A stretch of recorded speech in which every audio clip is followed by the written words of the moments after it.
Welcome to the Have Mandolin Will Travel podcast. This is Impaled on a Sharpened Stake, The White Buffalo, 1977. The White Buffalo is a 1977 film directed by J. Lee Thompson and written by Richard Sale, based on Sale's pulp novel of the same name. It stars Charles Bronson as Wild Bill Hickok and Will Sampson as Crazy Horse. James had suggested pairing it with our watch of Moby Dick as a sort of double feature since it was marketed as a Moby Dick-inspired tale, with director Thompson apparently literally saying, "It's a Moby Dick of the West." Wikipedia attributes that quote to a 1976 LA Times article, An Intrepid Gunfighter Meets Fear by William Gallo, but I didn't find the original source, nor did I look very hard. I had never heard of this before, and judging from the fact that the Wikipedia article doesn't even have a plot summary, I suspect I'm not the only one. This movie is a wreck. It's bad. But it's bad in a way that's kind of interesting. James and I both very much enjoyed watching and talking about this film. It's not a get your friends together and laugh at how dumb this is thing, where it's poorly acted, has stupid dialogue, and the camera keeps going out of focus. It doesn't look cheap, and scene by scene, it's mostly fine. The acting is pretty invisible, and the dialogue isn't noteworthy one way or the other. It's compelling not because it's completely inept and therefore funny, but because it's such a colossal failure of storytelling. If you like thinking about filmmaking, or story construction in general, there's a lot to chew on. Frankly, I've been thinking about this movie a lot and how there absolutely could have been something good in there. I can't really recommend watching it for anything other than a forensic examination of how stories can go wrong, but if you're interested in seeing a piece of media try for elevated and fail, and then thinking about why it fails, it might be worth a watch with a similarly inclined friend. It's a good discussion prompt. Part 1. A summary, from memory, because I didn't instantly find one online and I am not watching this again. Note from future me. Dear listener, I did indeed watch this movie again. So, what is this movie? And spoilers ahead, but honestly, who gives a shit? This movie starts in 1874 with real historical figure Wild Bill Hickok having a nightmare about an ominous white buffalo in the snowy mountains. A nightmare which, according to the trailer, drove him to the brink of madness. Which, citation needed. Hickok is on his way to the Lakota country to hunt the white buffalo down. While he's traveling, we see the buffalo destroy the Lakota village of real historical figure Crazy Horse. Crazy Horse's daughter dies in the attack, and he is so distraught that he is stripped of his position and his name because he's not handling it like enough of a man. He's told that his daughter can't rest in the next world until she's wrapped in the pelt of the white buffalo and that his name is Worm now. Hickok travels through a few frontier towns, ostensibly disguised as James Otis, though pretty much everyone always instantly knows who he is. He meets up with old friend and possibly former flame Poker Jenny, who calls him Cat Eyes. While staying at her inn, he has the same nightmare about the white buffalo. Hickok is constantly getting shot at by old enemies, including one of the Custer brothers, who is briefly here for some reason. I thought it was the more famous George Custer, but IMDb says it was Tom Custer. Whatever, it does not matter. He encounters his friend Charlie Zane and they go on the hunt together. Out in the mountains, they encounter Crazy Horse being hounded by members of the Crow tribe, and Hickok decides to save him. They talk for a bit and then part. Charlie asks if Hickok wants him to shoot Crazy Horse. Hickok says no. Hickok and Charlie, through a telescope, see the buffalo hanging around a mountain cave and go there to set up an ambush. It eludes them and then kills their horses. Soon after, they are attacked by some of Hickok's enemies that he encountered earlier in town, but are saved by Crazy Horse. Hickok and Crazy Horse have a conversation that James and I both took to mean that Crazy Horse knows who Hickok is. Charlie asks if Hickok wants him to shoot Crazy Horse. Hickok says no. A storm is coming in, so Crazy Horse holds up with them in the cave. They exchange gifts, share food, and talk. Crazy Horse hears Charlie call Hickok by his real name and reacts as if this is troubling new information, as he knows Hickok is a man who has killed a lot of the Lakota. The buffalo attacks them by caving in a wall of rocks, maybe? I don't know, it was a little unclear. Hickok says he knows this won't be the final confrontation because it isn't the place he sees in his dreams. After the storm, Hickok and Crazy Horse get into a disagreement about who should get the buffalo pelt, with Hickok saying the prize will go to the hunter who kills it. Crazy Horse leaves. Charlie asks if Hickok wants him to shoot Crazy Horse. Hickok says no. Hickok and Charlie find the place from Hickok's dreams and the buffalo attacks. Crazy Horse shows up and they all fight it, though Crazy Horse does most of the work. actually jumping on its back and stabbing it, while the other two spend the first few minutes shooting at it and missing. Then Hickok shoots it. It's dead. He lets Crazy Horse take the pelt. Crazy Horse says that they are brothers, but he hopes they never meet again because if they do, they will only see each other as an Indian and a white man and be enemies. Credits roll over sepia portraits of Hickok and Crazy Horse, noting both the years of their birth and that they were both murdered in 1876 and 1877 respectively. Part 2. Some context and some preliminary observations. As I mentioned up top, this movie, particularly the location work, isn't bad looking. Even the titular buffalo, which appears to be done with puppetry, looks decent enough, though not hyper-realistic. The budget was $6 million, which per Google is around $30 million today.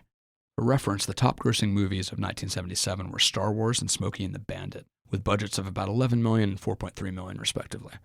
Other top 10 grossing films with smaller budgets than The White Buffalo were Saturday Night Fever at $3.5 million, Looking for Mr. Goodbar at $5 million, and Annie Hall at $4 million. This is not at all important, but as a historical note, Bronson at 56 is way too old to be Hickok, who was 37 in 1874, and craggy, weathered Bronson isn't exactly a youthful 56.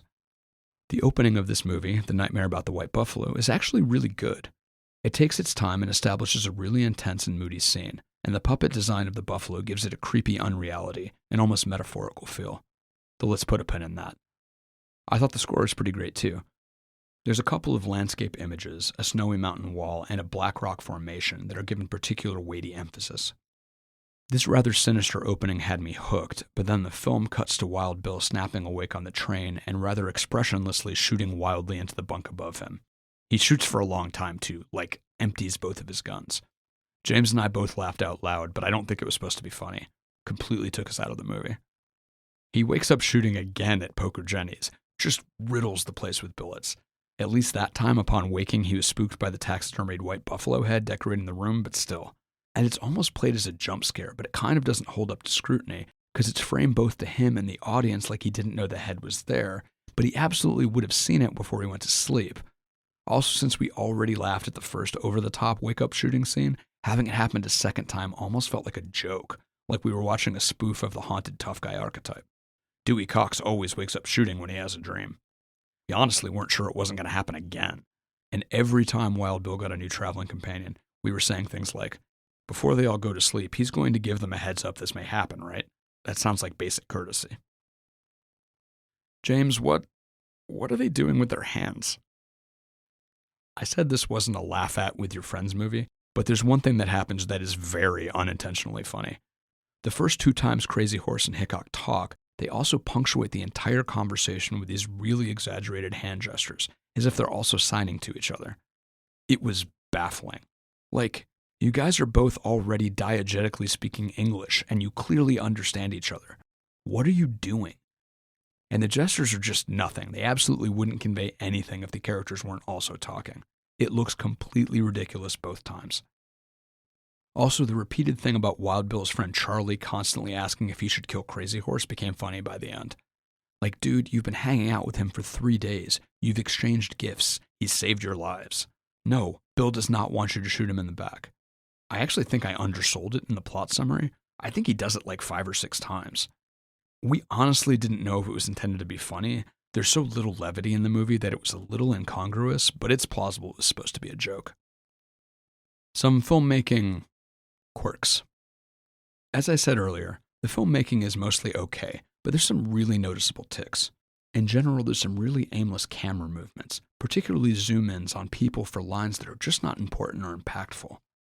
There's one early on where Captain Custer is talking to his aide about Hickok being in town, and there's this really dramatic zoom-in on a line for the aide that's just some conversational connective tissue. It's like, you think he's in town, or something banal like that. It was really weird. It happens a lot, which completely drains any possible significance for the maneuver. It's really strange basically every time. The funniest one is a zoom in on 2 sinister characters sitting in a tavern, but the camera's zoom-in point is in the space between the 2 characters, not on either of their faces. So it zooms into empty space and both characters kind of slip out of frame. It's easily the worst one. The others are just kind of camera motion for no reason. That particular shot is just really inept. Edit from future me. It occurred to me that it's possible that maybe the character falling out of frame here is a problem caused by the transfer to DVD. Similar to how when widescreen movies are transferred to standard for TV, sometimes they lose part of the frame. I don't know if this is the case, as I think the version we watched was widescreen, and there's enough weird zoom stuff that this movie doesn't really get the benefit of the doubt, but I guess it's possible. Also, the geography editing is rather poor, especially in the action scenes. The film just doesn't do a good job of establishing where anyone is, where they are in relation to each other, or even sometimes how many people there are. We said the phrase, "Wait, where are these people?" more than once during the action scenes. There's less of this, but there's a couple of weird perspective changes too. The one that stands out to me is when Charlie shoots one of the Crow who are after Crazy Horse. He shoots one of them, and then it cuts to a shot from below to show the man falling, a place where no one is standing and a location that hasn't really been established. The shot is, I guess, a pretty dramatic framing for the falling man in isolation, but it was a really jarring perspective shift and didn't mesh well with the surrounding shots.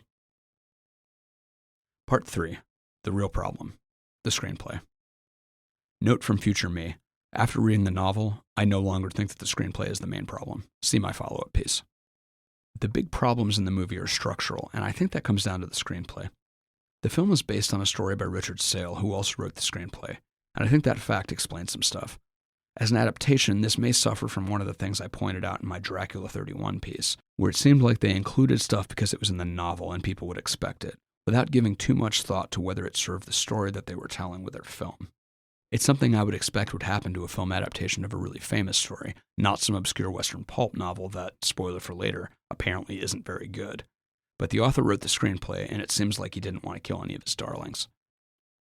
Note from future me, after having read the book, I disagree with this quality assessment of the novel. I think it's actually pretty good. James watched a little bit of the commentary track and told me that the novel is more of a chronicle of the life of Wild Bill, which could explain some of the weird cul-de-sacs. The tavern shootout with Custer's men has absolutely no bearing on anything in the movie. The stagecoach scene where the two passengers get shot by a Lakota during the storm also doesn't lead anywhere, nor does the scene with Poker Jenny. If we said, "Wait, where are these people?" a lot during the action scenes, we said, "Wait, what are we doing?" in a lot of the other scenes. I thought this was about the white buffalo that is threatening to drive Wild Bill mad. This film is plagued with two opposing problems. Too many extraneous elements and unclear stakes for the ostensible main conflict. 3 body problem. Too much movie. There's just way too much going on in this film, particularly in the first half. There's a scene early on that I think is emblematic of the problems with this movie's construction. Hickok is in a stagecoach in Lakota territory with 2 travelers, a shady guy and a well-dressed woman. They talk, and Hickok chastises the man multiple times for using foul language in front of a lady. When Hickok goes to sleep, the shady man pulls a knife on him, and surprise, Wild Bill isn't asleep and pulls his guns on the guy. He throws him out of the carriage while the man begs not to be left alone in a storm at night in Lakota country. The woman looks on approvingly and is probably meant to be attracted to the strong, silent type. After the carriage drives away, the shady man is shot by a Native American. Wild Bill sits up front with the stagecoach driver, and later they come across a body. While loading it into the carriage, they are shot at from the trees, and the well-dressed woman dies. Who did the shooting? I have no idea. It was so poorly communicated that we couldn't even tell who it was, and the film seemed to be actively trying to obscure them. At first we thought it was Crazy Horse, but why would Crazy Horse do that? And if it wasn't, why have a random native character randomly shoot 2 characters whose deaths Hickok doesn't really react to at all? When they got into town, I said to James, $5 says they don't ever mention the woman's body in the stagecoach. I was wrong, but wrong in an unexpected way. They run into a coroner type hauling bodies, and they say that back in the coach they have 3 bodies. Wait, what? Did they go back for the shady guy? When? How did they even know he died? And I guess they picked up the body they found and took it with them? I thought maybe my attention just wandered, but James was confused too. I wondered if a scene had gotten cut or something, but later it became clear that the real problem here was something deeper, and this was just the first instance of many. This rather long sequence has no effect on any of the rest of the story. The well-dressed lady never comes up again, and Hickok doesn't seem to care that she's dead, despite pleasantly talking to her for a while. And as of this writing, I'm not even sure who the 3rd body was. After they meet the coroner, it's like this never happened. Why is any of this important enough to include here? Note from future me, on my rewatch for my piece on the White Buffalo novel, I figured out what was going on here. The scene is not relevant in any way to the buffalo, and it doesn't reveal anything. As world building, it's pointless because we are going to see more indications that this is dangerous territory, Not that it matters very much because Hickok's old and new enemy shenanigans don't factor into the hunt. And this scene doesn't reveal anything useful about Wild Bill other than he doesn't like swearing in front of a lady. We're going to get like 5 more scenes that show Wild Bill being a badass. In addition to him just being an archetype in this, he's also a historical character who is famous for being a badass. You get that character trait for free just by having him be Wild Bill. Although speaking of that, why is he even Wild Bill?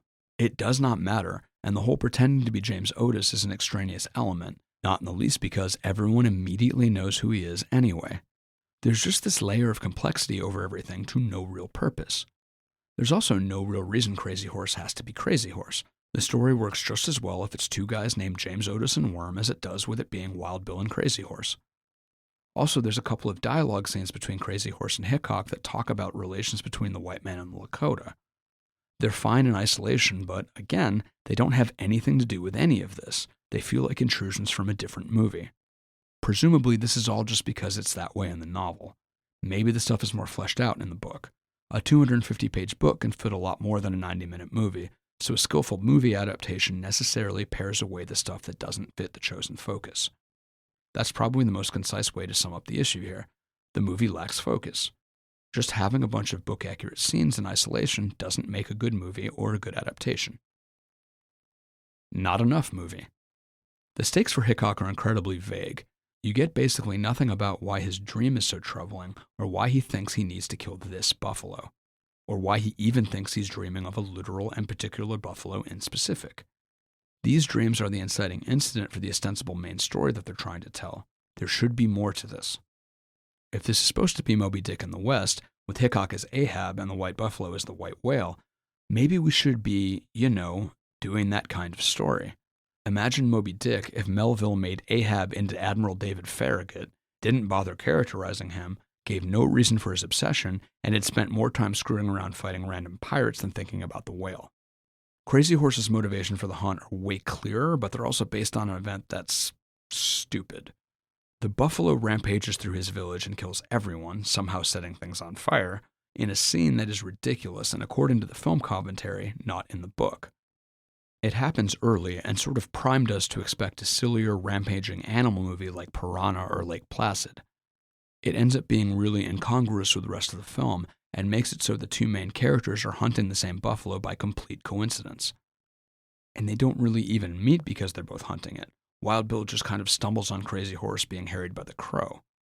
I do think it's kind of funny that generally the film is, presumably, way too faithful to the novel to its own detriment, but when it finally adds its own thing, it's not helpful. The white buffalo. I think the problem here is that the white buffalo doesn't mean anything. Per the National Park Service, white buffalo are considered sacred to Native Americans, so it seems to me that Wild Bill's obsession with killing it feels like it should have some sort of symbolic weight, especially in a film where Hickok is explicitly infamous for killing a lot of Lakota. That feels like a layup for a writer looking for a thematic throughline. And any representative meaning for Wild Bill is really compromised by the scene showing that the buffalo is also a rampaging animal destroying villages. That doesn't relate to him at all, and he doesn't have a way to know about that until long after he's already been obsessed with it. There's references to other white buffalo in the film and how much their pelts are worth, but I didn't get the sense that he's been on a mad quest to kill everyone he encounters. And then they just kill it. No insights revealed, no lessons learned, and no real catharsis because we don't know what Wild Bill's damage is. I guess he reverses course on the pelt belonging to the hunter who kills it, but it's pretty clear that having the trophy isn't his main concern, and once he's learned about why Crazy Horse wanted it, of course he would let the man have it. Crazy Horse gets catharsis from it, but we understand his stake in this, and he's not the protagonist of this film. This is a smaller thing, but it also kind of bothers me that Hickok's dreams being prophetic doesn't seem to faze anyone. He's sure his dreams are of a literal place, and when he finds that literal place, no part of him goes, "Holy shit, it's all true." The closest the film comes to commenting on this is Charlie saying something like, "Never seen hokum be real before," with the same energy as someone noticing the color of a house for the first time. The final fight also suffers from the same poor geography editing as the rest of the film, so there's a couple things that are a little confusing, and not in the fog of war kind of way. That's a relatively unimportant critique in the face of the massive holes in the central premise of this movie. What a 40 years fool old Ahab has been. Remedies. There's so much in this movie that is almost saying something. Like there's nearly something in having both Wild Bill and Crazy Horse having to lose their famous names. But if the parallelism is even intentional, it's not clear to what end. And their final exchange about them being brothers that will be enemies if they meet again is setting them up explicitly as two sides of a coin, but it really wasn't earned in this narrative. You don't see Wild Bill interact with any Lakota except Crazy Horse, and Crazy Horse doesn't interact with any white people other than Wild Bill and Charlie. So the brothers divided thing just has to be assumed via extra-textual knowledge of the ugly real-life history. So if I were going to try to fix this as a thought experiment, I think the first thing I would do would be to strengthen the connections between Wild Bill, the buffalo, and the Lakota. Like, what if the white buffalo was a manifestation of his guilt over the shit he's done to the Lakota, and being a man of violence, his first instinct is, of course, to kill it. And maybe the village destruction thing is not literal, but it's part of his dream, and it's sort of him projecting himself onto the sacred symbol. It could even be a thing, like I mentioned above, where he's just tracking down and killing all the white buffalo he can find, which is only making the dreams worse, as it's just more violence, and symbolic violence against a native sacred symbol at that. You could jettison his coach ride and just about all of his random shootouts with Custer's troops or that frontier gang, and maybe instead of saving Crazy Horse from the Crow, Bill saves him from other white people, something that he surprises even himself by doing. This could be the first step towards repentance or redemption or whatever. Maybe the dreams ease up a little after that. Then you could have Crazy Horse reluctantly leading him to the nearby white buffalo in return for Wild Bill saving his life. They could bond, and their conversations about their two peoples would be more relevant, and this setup would eliminate the two hunters coincidentally wanting the same thing for different reasons and stumbling into each other multiple times because the plot needs them to. I think in this reimagined version, though, Hickok has to not kill the white buffalo, realizing that he needs to try and break the cycle of violence. This would also make the end card reveal that he was murdered 2 years later hit harder. It would give Wild Bill an actual character arc, and one that involves the other main character. You'd have to be careful to avoid the magical Negro trope, where a person of color only exists to help the white people with their folksy wisdom. This would be a version of Moby Dick where Ahab's moment of calm during the symphony chapter sticks. He listens to Starbuck and they all survive. The poison worked out of his soul. This would be a quieter movie, a sort of reverse Unforgiven, a movie that I think is amazing, by the way. I think this would all still work, and maybe work better if you just ditch the conceit that it's Wild Bill Hickok and Crazy Horse. He could just be a gunfighter. It wouldn't take much to establish he's done some messed up stuff. Then information could be part of the reveal about what the buffalo represents. Then if you wanted a stronger Moby Dick parallel, he could pull Macbeth, i.e., I am in blood steps so far that should I wade no more, returning were as tedious as go o'er, and go hard after the buffalo, which then kills him. Part 4. The Sharpened Stake. Conclusion. I saw this quote on Wikipedia regarding the White Buffalo novel, and it's amazing. Reviewing the novel, Washington Post reviewer Larry McMurtry said Sale chose a topic with great possibilities, turned it into a sharpened stake, and proceeded to impale himself on it. This is pretty much exactly how I felt about the movie, so I guess maybe Sale did a good job adapting the essence of his novel. I have now rambled about this film that no one has seen for, redacted, words, and if you told me I am now in the lead for words written in critique of the White Buffalo and all of human history, I would not call you a liar. This is a bad movie, but it has been the vessel for me to make some interesting explorations of one of the best things about being human, telling stories. We've always told stories, and we're unique among the creatures of the earth in our ability to even do it. A movie of this scale and sincerity doesn't happen by accident. People worked hard on this. Richard Sale wrote a novel and a screenplay, and dozens, if not hundreds of other people spent their time and millions of dollars to make this. That this is so forgotten makes me a little sad. I know I said I can't really recommend anyone watch this, but that doesn't mean I think it should be lost. It's the Lazarus Music Project impulse all over again. Yes, this movie is bad, but failed art is still art. Good can still come of it, and that to me will always have value. Originally published April 30th, 2024. This has been the Have Mandolin Will Travel podcast. I'm Matt Giuliano, and I hope you've enjoyed this piece. Check out havemandolinwilltravel.com for a look at some of my other projects and hear my music. Cheers and happy listening.